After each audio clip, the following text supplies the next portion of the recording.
네, 시작은 2025년 경이로운 상승을 이제 뒤로 하고 2026년 시장의 전망에 대해서 많은 궁금증 갖고 계실 텐데요.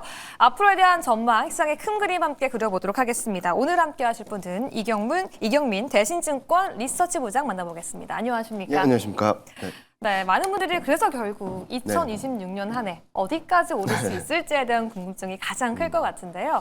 증권사들의 2026년 전망을 보니까 최대 5,500까지도 상단을 열어두고 있더라고요. 부장님 같은 경우에는 2026년도 상단 어디까지 예측하고 계실까요? 일단 저희가 제시드린 상단은 5,300포인트인데요. 저희는 좀 말씀드리는 게 최근 이익 전망이 계속적으로 상향 조정되고 있고 그리고 금리 인하 가능성이 열려 있기 때문에 좀 상단을 열어놓자라고 말씀 많이 드리고 있습니다. 5,300이라 해서 거기서 끝나는 게 아니라 더 열려 있다라고 생각하고 있어서 저희는 뭐 상단을 좀 열어놓고 대응하자. 5,000 시대는 들어갈 것이고 거기서 어디까지 갈지는 좀 더 지켜봐도 무리가 없다라고 생각하고 있습니다. 전반적으로 매크로 환경도 금리 인하, 재정 확대 계속되는 상황이고요. 코스피 같은 경우는 반도체를 중심으로 굉장히 빠른 이익 상승이 나타나고 있습니다. 이렇게 본다면 최소한 5,300, 5,500 선은 열려 있다라고 생각하고 있고 그 이상까지도 가능하다라는 측면에서 저희는 굉장히 긍정적으로 시장을 바라보고 있다라고 말씀드리고 있습니다. 다만 상반기까지는 좋을 것 같은데요. 하반기는 물가라든지 통화정책 변화가 좀 있을 수 있기 때문에 상반기에 좀 적극적으로 대응하고 하반기는 좀 더 확인해야 될 변수들이 많아질 것이다라고 생각하고 있습니다. 사실 많은 분들이 2026년도에도 코스피가 이렇게 잘 갈 거라면 이제 코스닥은 네. 어떤 흐름을 보일지에 대한 많은 궁금증을 갖고 계실 것 같습니다. 2026년 정부의 R&D 예산이 역대 최대인 네. 30조를 좀 돌파할 것으로 기대가 맞습니다. 되면서 AI, 바이오, 그 외에 첨단 산업으로의 기대감까지 커지고 있는데요. 코스닥에 대한 전망, 이런 R&D 예산과 정부의 정책들이 코스닥 상승에 좀 그 신호탄 같은 게 될 수가 있을까요? 뭐 충분히 가능하다라고 생각하고 있습니다. 코스닥을 보면은 매년 1월, 2월에는 굉장히 강했거든요. 그 강했던 이유는 수급 변수도 있겠지만 그런 말씀하셨던 예산이 굉장히 좀 집행되면서 각 주요 산업들에 계속적으로 자금이 들어가면서 흐름이 나타났었는데 왜 그동안은 그러면 2년 동안은 왜 그런 게 안 나타났냐라고도 말씀드릴 수 있겠는데요. 23년에는 산업정책 예산이 감익이었고요. 24년에는 R&D 예산이 감익이었습니다. 그리고 25년에는 예산이 증액됐다 하더라도 그 전에 이 예산 규모를 넘어서지 못했었는데 올해는 R&D 예산이 전년 대비 19.4% 그리고 산업정책 예산이 전년 대비 14.7% 늘어나면서 사상 최대 예산 배정이 돼 있고 그동안 AI 그리고 여러 가지 주요 산업들의 산업정책들이 이미 구체적으로 공시돼 있고 그리고 또 하나는 지금 정부에서 굉장히 강력하게 밀어붙이고 있는 코스닥 활성화 대책들이 구체화되게 된다면 저희는 1월, 2월, 3월에는 코스피도 좋지만 코스닥도 더 좋을 수 있다. 그러니까 코스피보다 코스닥이 더 좋은 시장이 만들어질 수 있기 때문에 지금 시점에서는 뭐 1분기까지는 코스닥에 대한 집중도를 좀 더 높여갈 필요가 있다라고 생각하고 있고 저희는 1000포인트를 넘어서 1200포인트를 넘어서는 그림까지도 열려 있다라고 생각하고 있습니다. 코스피도 좋지만 네. 코스닥은 더 좋을 수도 있다라고 말씀해 주셨어요. 그렇다면 시청자분들은 아마 이런 궁금증을 갖고 계실 것 같은데 정부가 이렇게까지 돈을 쓴다고 하는데 네. R&D의 수혜를 가장 크게 받을 수혜 섹터는 어딜까? 이런 생각을 좀 해볼 것 같거든요. 바이오가 될지, 여전히 AI가 강할지, 아니면 그 외에 뭐 2차 전지라던가 소외받았던 섹터군이 주목을 받을지 이런 궁금증엔 뭐라고 답하실 건가요? 일단은 뭐 AI와 관련된 것들이 굉장히 많죠. 네. AI라고 한다면 단순하게 AI뿐만 아니라 AI와 관련된 로봇, 그리고 에너지, 인터넷, 제약 바이오, 뭐 반도체, 뭐 너무 많은 사업들과 엮여 있습니다. 정부에서 발표한 뭐 AI 관련 정책도 AI 로봇, AI 가전, AI 반도체 이런 식으로 다 엮여 있는 것이지 하나만 특정하지 않았거든요. 그래서 그동안에는 한국의 AI 관련주가 뭐 있냐라고 하면은 제대로 답을 못했었는데 이제는 좀 답을 할 수 있는 상황이 되었다라고 생각을 하고 있어서 저는 AI 관련된 로봇 그리고 자동차 그리고 반도체 ESS 연관된 2차 전지, 제약 바이오 이런 업종들이 고루 상승을 할 수 있다라고 생각하고 있고요. 이 업종들을 말씀드리다 보면은 코스닥의 상위 종목들이 굉장히 많습니다. 2차 전지, 제약 바이오, 반도체 이런 것들이 아마 연초부터 시장의 상승을 이끌면서 코스피는 물론 코스닥에도 훈풍을 불러일으킬 것으로 생각을 하고 있습니다. 네, 로봇, 자동차, 네. 반도체, ESS, 제약바이오까지 함께 보자고 말씀해 주셨는데 부장님의 이야기를 좀 듣다 보니까 2026년도 혹시 2025년도처럼 뭔가 국내 증시가 또 세계 수익률 1위를 달성하면 어떡하지란 기대감이 좀 생기는 것 같습니다. 네. 정말 그랬으면 좋겠는데 일단 상반기부터 함께 떼어서 이야기해 보시죠. 상반기가 수익을 좀 누릴 수 있는 골든타임, 또 수익을 누리기 위해 종목을 좀 담아야 하는 그런 타이밍이라고 보시는 건지 궁금해요. 저희는 계속적으로 11월, 12월 조정이 있을 때마다 계속 담아가자라는 말씀드려왔고요. 지금 현재 시점에서는 저희가 말씀드렸던 5,300 그 이상 가는 흐름들이 아마 상반기 중에 나타날 가능성이 높습니다. 미국도 금리나 2번 정도 예정돼 있고 한국도 저희는 2분기 중에는 금리 인하를 할 수 있다고 생각하고 있습니다. 여기에 트럼프의 재정정책, 한국의 재정정책 이런 것들이 가세해주고 무엇보다도 반도체 실적이 굉장히 좋을 것으로 생각하고 있거든요. 마이크론 실적을 보면 다음 분기 실적 가이던스, 그러니까 애널리스트가 추정한 게 아니라 회사에서 제시한 다음 분기 추정치가 애널리스트들이 추정한 것보다도 70에서 80%가 레벨업 됐습니다. 그렇게 본다면 반도체 중심의 이익 개선세도 아마 상반기 중에 뚜렷하게 나타날 수 있고 무엇보다도 뭐 상법 개정이라든지 여러 가지 정책적인 측면에서도 그리고 예산 배분도 상반기에 집중될 가능성이 높아서 저희는 상반기에 굉장히 좋은 그림들을 보여줄 수 있다고 생각하고 있습니다. 따라서 어느 정도 올라왔다라고 해서 팔기보다는 상반기까지는 좀 들고 가시는 게 홀딩하는 전략이 굉장히 매력적이다라고 생각하고 있고요. 지금 시점에서는 좀 채워 놓으셨다면 좀 즐기는 구간이고 만약에 못 채우셨다면은 연초부터 좀 흔들릴 때마다 계속 담아가신다면 상반기 중에는 많은 분들이 생각하셨던 보다 높은 수익률을 거두실 수 있지 않을까라는 예상을 하고 있습니다. 오히려 지금은 내가 주식을 담아놓은 상태라면 계속 들고 가야 네, 하고 맞습니다. 담아놓은 게 없다면 흔들릴 때마다 계속 채워 넣어야 네, 하는 맞습니다. 그걸 좀 곧감 채우기 전략으로 맞습니다. 가야 한다고 말씀해 주셨어요. 그럼 오늘 초반에 대신증권은 상단을 한 5,300까지 보고 있다라고 말씀해 네. 주셨는데 5,000P라는 게 네. 너무 꿈꾸고 가면 좋겠지만 사실 굉장히 멀게 느껴졌고 네. 처음 5,000P란 소리가 들려왔을 때는 에이 가능하겠어? 네. 라는 반응을 보인 것도 사실입니다. 네. 내년도에 현실화될 가능성은 몇 % 정도 있다고 보실까요? 뭐 저희는 상반기 중에 현실화될 가능성은 뭐 7, 80% 정도 된다라고 생각하고 있습니다. 뭐 100% 확률은 없겠죠. 그렇지만 지금 현재 본다면 많은 분들이 숫자에 대한 거부감이나 아니면은 좀 거리감이 있으신데요. 잘 생각을 해보시면 올해 코스피 수익률이 75%가 넘었습니다. 저점 대비 수익률도 85%가 넘었고요. 자, 여기 4,000에서 5,300, 5,200이 나온다면 30%입니다. 9월, 10월 두 달 동안 올라간 게 30%거든요. 그렇게 멀지 않다라는 생각을 하고 있고 내년 이익 증가율만 본다 하더라도 40%가 넘고 27년 이익 증가율만 본다 하더라도 10%가 넘습니다. 그 이익 증가율만큼만 올라간다 하더라도 충분히 갈 수 있는 지수대가 5천 지수대다라고 보고 있어서 너무 멀지 않다. 수익률로 따져보면 굉장히 가까이 있다. 9월, 10월 달에 올라간 것만큼만 올라가도 5천 시대는 충분히 가능하다 정도로 평가를 하고 있습니다. 좋습니다. 긍정적인 이야기만 저희가 계속 해보고 싶은데요. 네. 우려감이 있는 변수들도 절대로 놓칠 수가 없는 것 같습니다. 네. 해당 내용도 좀 짚어봐야 될 것 같은데 뭐 지정학적 리스크, 미국과 그 외 국가들 사이에서의 리스크도 계속 커지면서 뭔가 유가에 대한 불안감도 함께 커지고 있는 건 사실인 것 같습니다. 물가와 유가라는 변수를 앞두고서 우리가 기대했던 미국의 금리 인하 사이클과 유동성 확산이라는 키워드가 조금 사그라들면 한국만이 아니라 미국만이 아니라 글로벌 전 세계 시장이 좀 침체를 겪으면 어떡하지? 이란 걱정도 있는데 물가와 유가 어느 정도 좀 시장에 영향이 있을 거라고 보실까요? 일단은 상반기 중엔 큰 영향이 없을 거라고 생각합니다. 말씀하신 그대로입니다. 최근 시장 흐름들을 보게 된다면 10월 달을 한번 잘 생각해 보시면 어떤 단어가 유행했냐면 에브리싱 랠리라는 말이 굉장히 유행했습니다. 네. 그때 왜 그랬냐? 미국이 금리 인하 많이 해줄 거야라는 기대가 굉장히 셌기 때문인데요. 그 기대가 꺾이게 된다면 아마 전반적인 글로벌 자산 시장의 상승 추세가 좀 약해지거나 아니면 꺾일 수 있다고 생각합니다.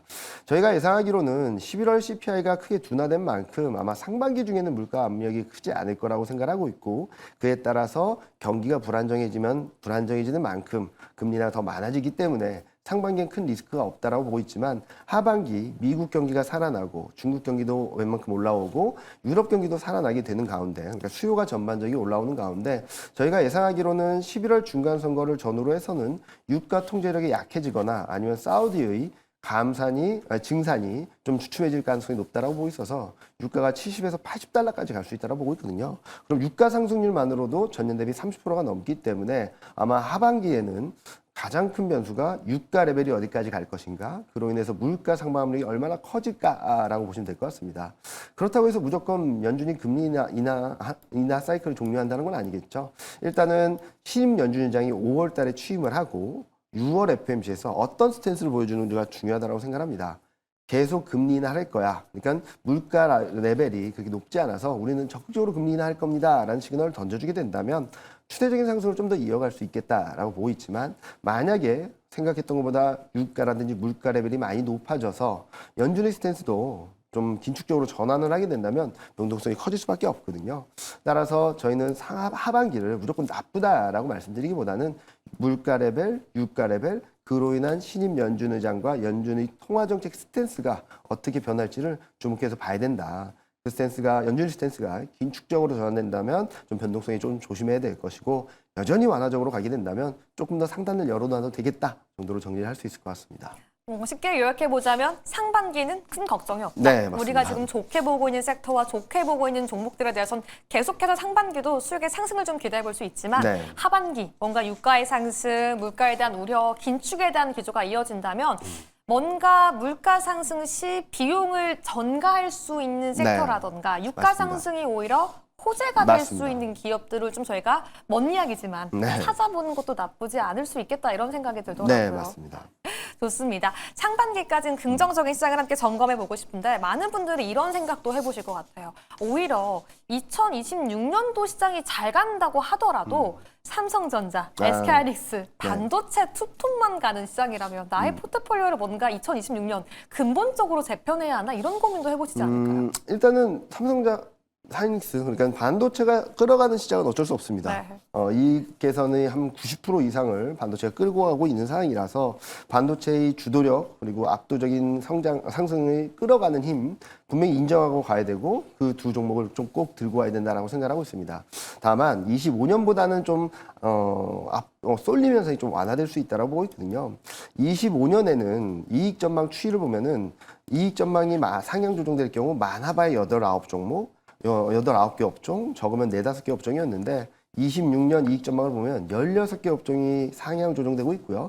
27년까지 본다 하더라도 14개 업종이 상향 조정되고 있습니다. 이렇게 봤을 때는 반도체가 끌어가는 힘은 분명히 있지만 26년에는 25년보다는 조금은 여러 업종들이나 종목들이 움직여주는 상승을 같이 동반해가는 그런 흐름이 나타날 수 있다고 보고 있어서요. 전자, 닉스 계속적으로 꼭 들고 가시되 이번에는 뭐 성장주와 수출주를 같이 겸비하셔도 따라가는 시장 흐름들을 충분히 따라갈 수 있고 시장을 아웃퍼폼할 수 있다라고 생각하고 있습니다. 전자닉스의 성장주, 수출주까지 함께 들어가 보자라고 네. 말씀해 주셨는데 사실 2025년 하반기 또 가장 큰 빅 이슈 중에 하나가 엔비디아의 GPU, 네, 한국 기업들에 맞습니다. 대한 공급 이슈였습니다. 여러 가지 섹터, AI, 반도체 분야도 네. 수혜를 함께 느꼈지만 자동차, 네. 자율주행 섹터들도 그에 대한 네. 기대감과 좀 수혜 가능성이 좀 커졌던 것 같거든요. 네. 이러한 섹터들에 대한 2026년 기대감은 뭐가 있을까요? 일단은 엔비디아가 GPU가 남아돌아서 준 건 아니겠죠. 그리고 지금 잘하고 있는데 뭔가 포석이 있기 때문에 한국에 26만 장을 공급한 건데 그 기업들을 좀 면면히 보게 된다면 단순하게 지금 AI가 잘 되고 있어서 줬다라기보다는 그 다음 단계 우리가 꿈을 꾸고 우리가 목적으로 하고 있는 피지컬 AI까지도 열어놓고 대응한 것이 아닌가라는 생각을 하고 있습니다.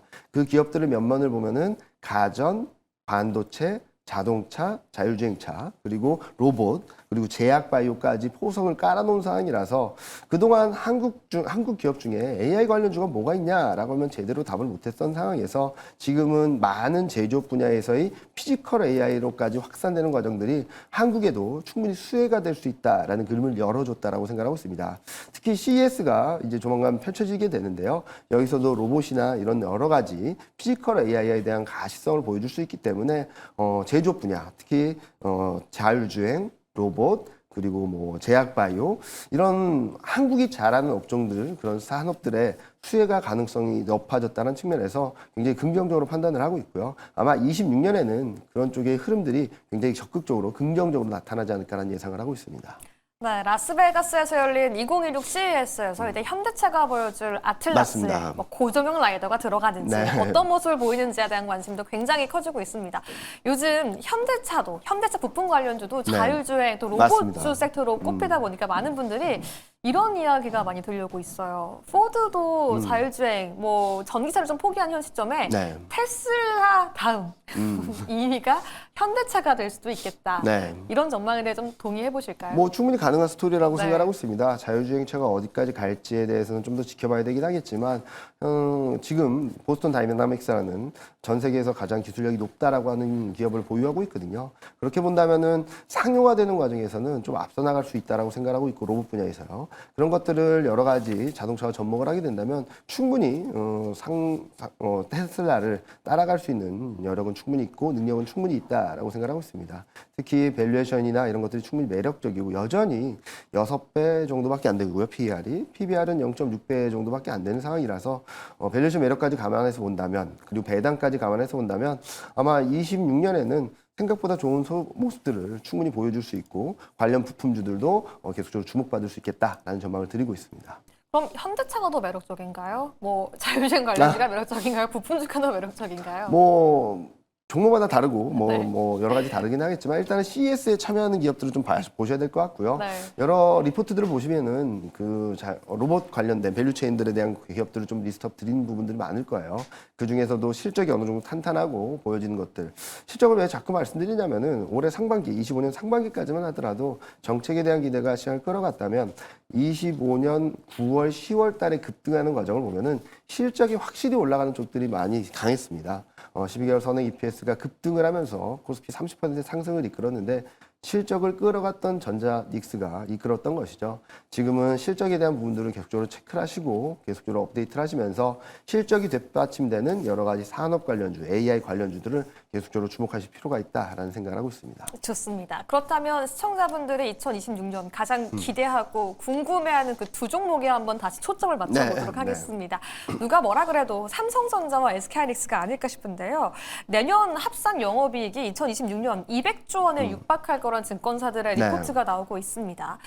가장 궁금한 건 사실 어디까지 오를지입니다. 뭐 끝없는 100만 원, 16만 원 새로운 목표가를 네. 속출하고 있는데 사람으로서 누가 그 전망을 정확하게 예측할 수 있고 그죠. 상단을 맞출 수 있겠냐마는 저는 부장님의 전망과 네, 저요. 시각은 어떤지가 궁금합니다. 16만 원과 100만 원 이 두 가지 숫자를 좀 동의하시는지 그 이상을 바라보고 계시는지 뭐 좀 더 열어놓자라는 말씀드리고 싶습니다. 네. 말씀하셨듯이 얼마 전까지만 하더라도 10만 원 가겠어, 네. 뭐 50만 원 가겠어 했던 주가 레벨이 이제는 16만 원, 100만 원을 얘기를 하고 있지 않습니까? 아마 내년에도 계속 상향 조정될 것이고 이익이 올라가는 것만큼 상단은 열릴 수 있다라고 생각하거든요. 그래서 지금 보유하고 계신 분들은 충분히 그 상단을 닫아놓지 말고 애널리스트도 계속적으로 상향 조정할 수 있습니다. 16만 원 가면 17만 원 간다고 할 것이고 100만 원 가면 120만 원 간다고 하겠죠. 이런 상향 조정 사이클에 있게 된다면 좀처럼 상단을 닫아놓기보다는 열어놓고 대응하시는 게 충분히 더 유용한 대응 전략이라고 생각하니까 전자, 닉스 모두 다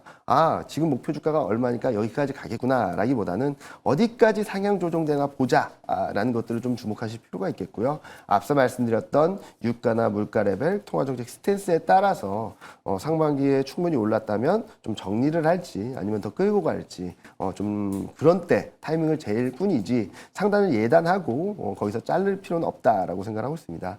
이 전반적으로 충분히 올라갈 수 있다라고 생각하고 있고요. 지금 반도체 슈퍼사이클, 뭐 AI 여러 가지 논란에도 불구하고 반도체는 굳건하다라는 것을 마이크론이 보여줬거든요.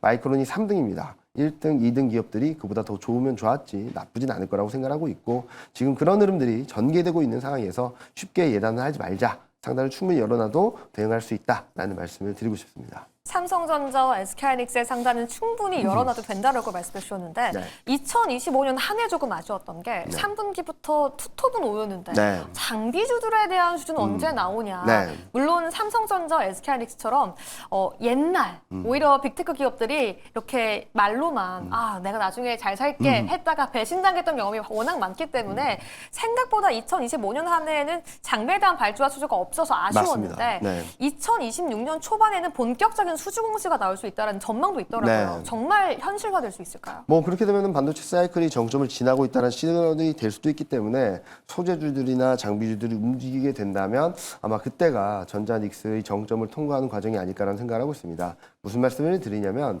지금 가격이 워낙 급등하는 것은 수요도 굉장히 좋긴 하지만 공급이 막혀 있거든요. 공급이 제한되는 상황에서 수요가 들어오다 보니까 반도체 가격이 급등을 하는 건데 만약에 수주가 많아지고 공급이 많아지게 된다면 반도체 가격은 더 세게 못 올라간다는 거죠.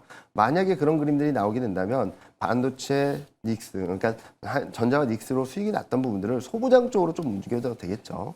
이런 상황이라고 본다면 저희는 소부장 충분히 매력적이긴 하지만 지금 상황에서는 대형주들 그리고 실적이 확실하게 올라올 수 있는 대장주들이 좀 더 매력적이다라고 생각하고 있습니다. 수주나 아니면은 투자 공시가 나오게 됐을 때 그때부터 소부장을 투자하셔도 충분히 수익을 낼 수 있으니까 너무 서두르지 말자라는 말씀을 드리고 싶습니다. 좋습니다. 시장에 관심이 집중되어 있는 뜨거운 섹터들도 함께 다뤄봤는데요.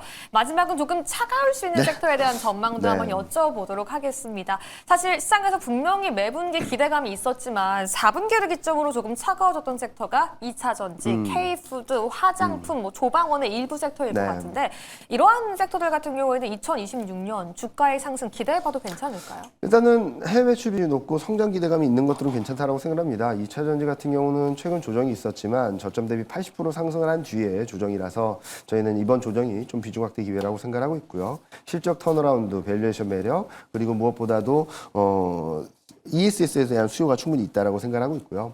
화장품이라든지 여러 가지 내수주들이 좀 지지부진했는데 최근 또 활기를 띠고 있는 분들이 있겠죠. 뭐 중국과의 관계 개선이라든지 내수주 투자하시거나 아니면 여러 가지 투자하실 때는 해외 매출 비중이 높은 쪽들을 좀 바라보셔야 된다라고 생각합니다. 뭐니 해도 내수주도 해외 수출을 하고 해외 매출 비중이 높아지는 쪽이 주목을 받을 수밖에 없기 때문에 그런 쪽을 보시고 조선 방산 원전 뭐 올해 상반기에 좀 두각을 나타냈던 업종이긴 하지만 좀 쉬어가고 있거든요.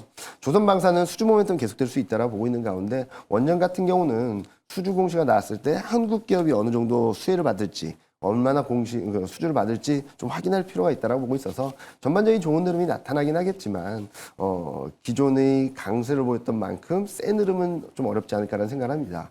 정리해서 말씀드리면 2차 전지는 큰 흐름에서 좀 뭐 대세 상승은 아니겠지만 충분히 반등할 여지는 남아있다. 상승과 회복. 반등할 여지는 남아있기 때문에 조정시 비중 확대 전략 유효하다라고 보고 있고요. 내수주 같은 경우는 해외 매출 비중이 높고 중국과의 관계 개선될 때 수혜를 받을 수 있는 업종을 좀 주목하자.